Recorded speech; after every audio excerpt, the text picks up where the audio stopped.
Hi friends, this is Anjum from civil daily. आज personality news में 18 जनवरी के दिन हम लोग बात करेंगे थिरुवल्लुवर के बारे में।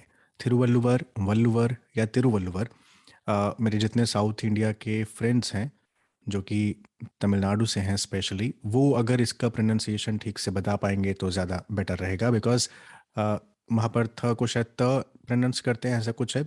आई डोंट नो एग्जैक्टली, लेकिन हाँ ये है कि शायद तिरुवल्लुवर बोला जाता है। तो प्राइम मिनिस्टर ने रिसेंटली ट्रिब्यूट उनको दिया। तमिल पोएट हैं, फिलोसोफर हैं तिरुवल्लुवर, और उनके जन्म के दिन को हम लोग मनाते हैं तिरुवल्लुवर डे। इस वजह से तिरुवल्लुवर डे पर उन्होंने ये ट्वीट किया था प्राइम मिनिस्टर ने, और ये एक बहुत ही खूबसूरत सा वीडियो उन्होंने पोस्ट किया था। मैंने केवल इसका स्क्रीनशॉट लिया है आप लोगों के लिए, तो आप जाके उनकी प्रोफाइल पे ये वीडियो भी देख सकते हैं। तो उन्होंने लिखा था, I pay tribute to the great Thiruvalluvar. His ideals are insightful and practical. They stand out for the diverse nature and intellectual depth. Sharing a video I took last year of the Thiruvalluvar statue and Vivekananda Rock Memorial in Kanyakumari. तो कन्याकुमारी में एक statue है बहुत ही शानदार तिरुवल्लुवर का, और वहाँ का ये वीडियो है, तो आप देखिएगा इसको। प्रीलिम्स के लेवल पे यस इट इज़ इम्पॉर्टेंट, क्योंकि हम लोग जब उनकी बात करेंगे तो हम लोग तमिल लिटरेचर और संगम लिटरेचर को भी देखेंगे थोड़ा सा। और मेंस के लेवल पे आर्ट एंड कल्चर और पर्सनालिटी तो है ही इम्पॉर्टेंट। ये सीडी के रिचुअल्स हैं, आप जानते हैं।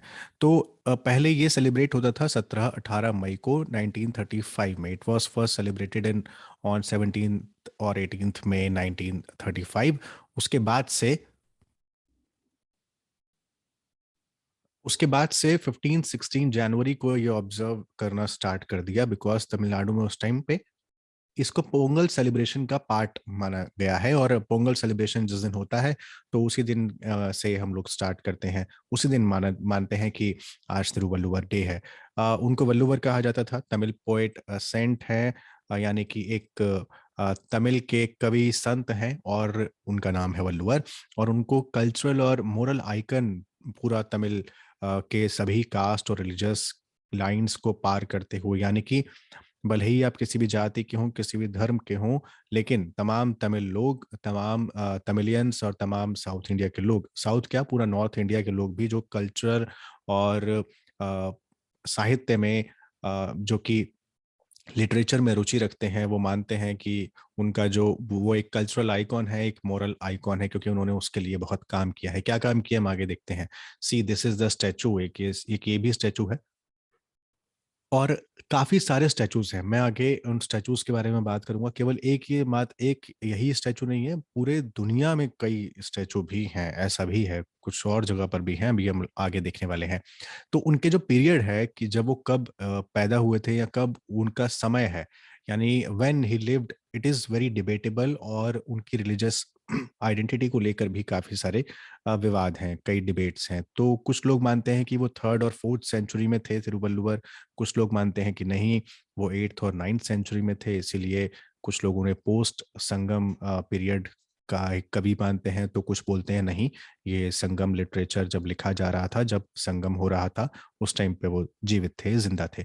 तो 3rd 4th सेंचुरी और 8th 9th सेंचुरी को लेके अलग अलग मत हैं, लेकिन कुछ लोग कहते हैं वो हिंदू थे, तो कुछ लोग कहते हैं जैन थे। द्रविड़ ग्रुप उनको संत बताता है, लेकिन तो क्योंकि वो कास्ट सिस्टम को डिसमिस करते हैं। तो हिंदू और जैन पर भी लेकर विवाद थोड़ा सा उनकी आइडेंटिटी को लेकर है। लेकिन इन सब से इतर उन्होंने जो काम किया है, हम हमेशा आइडेंटिटी किसी भी व्यक्ति की वही होनी चाहिए कि उसने एक्चुअल में अपनी सोसाइटी को दिया क्या है। तो उन्होंने क्या दिया है, अभी हम लोग देखने ये हम लोग देखेंगे। बिकॉज उनका जो लिटरेचर में योगदान है वो तो है ही, लेकिन उनकी जो लिटरेचर है पूरा का पूरा मोरालिटी किस तरीके से वो डिफाइन करते हैं, उसके माध्यम से ये बहुत बड़ी चीज थी। तो it is believe that he was born either in Thirunainar in Kurichi, एक विलेज है कन्याकुमारी डिस्ट्रिक्ट में, या फिर माइलापोर चेन्नई में एक जगह है, थिरुमलाई माइलाई, तमिलनाडु में, वहाँ के हैं। तो इसको लेकर भी, यानी उनके जन्म को लेकर तो है ही, जन्म स्थान को लेकर भी है, और उनकी धर्म को लेकर भी विवाद है। उनका जो प्राइमरी वर्क है वो है तिरुकुरल। तो तिरुकुरल एक कंट्रीब्यूशन है तमिल लिटरेचर में, जिसमें 1330 कुप्लेट्स हैं, है ना। उसको क्यूराल्स भी बोला जाता है। कुरल्स या कुराल्स। तो कपलेट्स हैं, ये दीज कुपलेट्स आर 1330 इन नंबर्स। है क्या कि ये जो पूरा का पूरा तिरुकुर्रल है, ये 133 सेक्शंस में डिवाइड है और हर सेक्शन में 10 कुपलेट्स हैं। तो उसको मिला के 1330 ऐसे बनते हैं। और ये जो पूरी की पूरी बुक है, ये 3 भागों में विभाजित है, 3 पार्ट्स में डिवाइडेड है, जिससे हम लोग आरम, पोरुल और कमाम बोलते हैं या कामम बोलते हैं। आरम यानी वर्च्यू, पोरुल यानी गवर्नमेंट एंड सोसाइटी यानी आपका समाज कैसा है, और कामम या कमाम मतलब लव यानी प्रेम। तो ये virtue, government and society and love, इन तीनों पर ये बुक डिवाइडेड है। और इसको एंशिएंट लिटरेरी तमिल लैंग्वेज का काम भी कहा जाता है कि ये बहुत ही एंशिएंट एक काम हुआ था तमिल लैंग्वेज में, ये वही है। और इससे तमिल क्लासिकल जो संगम लिटरेचर है, जो क्लासिकल तमिल संगम लिटरेचर है, उसमें तिरुकुरल को उसका भाग मानते हैं और कहते हैं कि ये बाइबल है तमिल लैंड का। तो इसकी ख्याति या फिर इसकी मान्यता कितनी ज्यादा है इस ग्रंथ की, आप समझ सकते हैं कि तिरुकुरल क्या है और कितना लोग इसको मानते हैं कि Bible of the Tamil land तक इसको कहा जाता है। तो एक तमिल पोएट हैं मामूलनार ऑफ संगम पीरियड, उन्होंने तिरुवल्लुवर को मेंशन करते हुए कहा that he was the greatest Tamil scholar.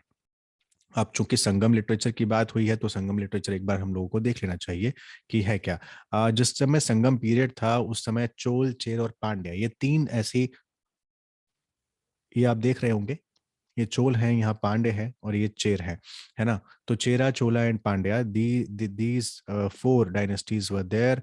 तो यहाँ पर इन्हीं लोगों का साम्राज्य था, राज्य था। तो जब हम तमिल संगम लिटरेचर की बात करते हैं, तो इन तीनों की बात यहाँ पर आती है।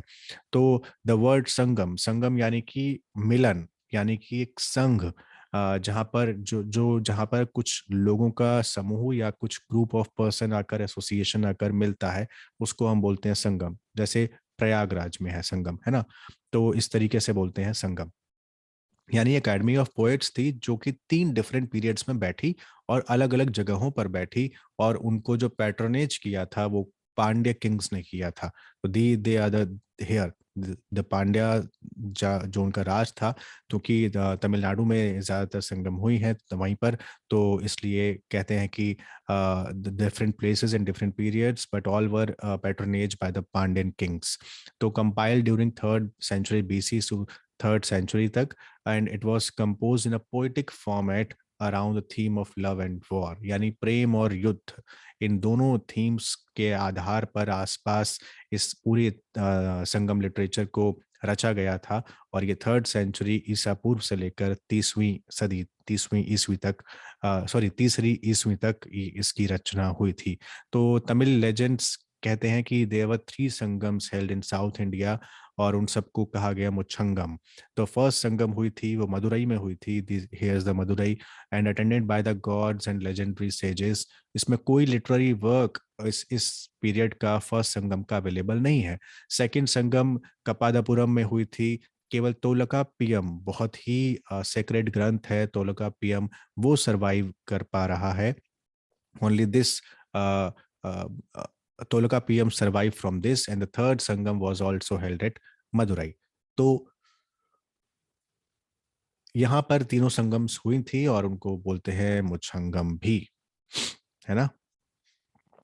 तो the Sangam literature which was largely consolidated from the third Sangam, यानी कि जो संगम लिटरेचर जिसे हम कहते हैं, वो लार्जली वो तीसरी संगम में रचा गया था। और न केवल वो इंफॉर्मेशन देता है condition of life of people around the beginning of the Christian era, but it also gives the information about the Tamil literature and Tamil grammar. Sangam literature के अगर मेजर सोर्स देखें संगम एज का जो देता है, तो सबसे पहली चीज उसमें संगम लिटरेचर में तोलका पियम, एत्तु तोगई, पट्टू पट्टू, और दिस ग्रंथ and the two epics also were there. This was Sila Patikaram and Manimegalai, है ना। तो ये अलग अलग ये मिलती हैं संगम लिटरेचर के, ये तमाम चीजें उसमें शामिल थी। तोलका पीएम, तोलका पीआर ने लिखी थी, आप जानते हैं। अगर मैं किसी का प्रोनाउंसिएशन नहीं कर पा रहा हूँ, I am really sorry for that, please उसको आप अदरवाइज मत लीजिएगा, है ना। तो ये प्रॉब्लम होता है जब हम नॉर्थ से होते हैं, तो हम साउथ इंडियन नेम्स या वहाँ के जो एपिक्स होते हैं उनको हम ठीक से प्रोनाउंस नहीं कर पाते, और सेम हैपेंस जब कोई साउथ इंडियन होता है, साउथ इंडिया से जो लोग होते हैं वो नॉर्थ का आमतौर पर कर लेते हैं, है ना, लेकिन नॉर्थ वाले साउथ का नहीं कर पाते हैं। तो Tolkappiyam वाज ऑथर्ड बाय तोल्कापियार, और उसको earliest of the Tamil literary work बोलते हैं। ये तमिल ग्रामर पे की काम है, लेकिन केवल तमिल ग्रामर पे नहीं है, but it also provides insight on the political and socio economic condition of that time. ठीक है। एटुटोगई मतलब 8 एंथोलॉजीज हैं, 8 वर्क हैं। The Pattuppattu was a 10 works consist. ये उस पर ये वहाँ की जो काउंटिंग है उसके आधार पर है। एटुटोगई 8 anthologies, then Pattu Pattu, then 10 anthologies, 10 works, then this Pathin Neni Kinakannu, है ना, Kinakannaku, whatever this is, I'm really sorry, है ना। तो ये जो है ये 18 वर्क्स हैं इसमें, है ना, ये 18 काम हुआ है, और it is all about ethics and morals, and the most important among this work is Thirukural, तो बाय द तिरुवल्लुवर। तो तिरुवल्लुवर किसका, तो तिरुकुरल, जिस तिरुकुरल किसका पार्ट है, अगर आपसे ये क्वेश्चन आता है, तो it is not a part of Pattuppattu और एटुटुगई और Tolkappiyam, it is a part of this Pathinenkil Kanakku, Kanakku, है ना। तो वो आपको इसको थोड़ा सा याद रख लीजिएगा। इट कंटेन्स 18 वर्क्स, और उसी 18 कामों में से एक तिरुकुरल भी है, जिसके बारे में हम लोग आज बात कर रहे हैं, जिसके ऑथर हैं Thiruvalluvar, and he is the Tamil, is the greatest Tamil poet and philosopher. इसके अलावा जो 2 एपिक्स ऑल्सो है, वो है Silappatikaram, it was written by Ilango Adigal, and this Manimekalai, जो कि सीतालाई सत्तनार ने लिखी है। And they also provide valuable insights about then society and the polity of that Sangam age. तो ये मैंने कहा था कुछ स्टैचूज के बारे में आपको बताऊंगा। तो जो स्टैचूज थे लेजेंडरी तमिल पोएट के, it was unveiled in Ulsoor near Bengaluru in 2009। एक स्टैचू वल्लुवर का बनाया गया था। इसके अलावा एक स्टैचू जो है लंदन में भी है, रसल स्क्वायर में, Russell square school of oriental and African studies in Russell square London. तो बेंगलुरु में है, लंदन में है, देन कन्याकुमारी में है। 133 फीट टॉल स्टैचू है तिरुवल्लुवर का वहाँ पर। और Thiruvalluvar university was also established in Vellore district by the Tamil Nadu government in 2002। इसके अलावा 1976 में temple memorial call Valluvar Kottam was built in Chennai, और वो उसका जो ऑडिटोरियम है, it is one of the largest auditorium in Asia.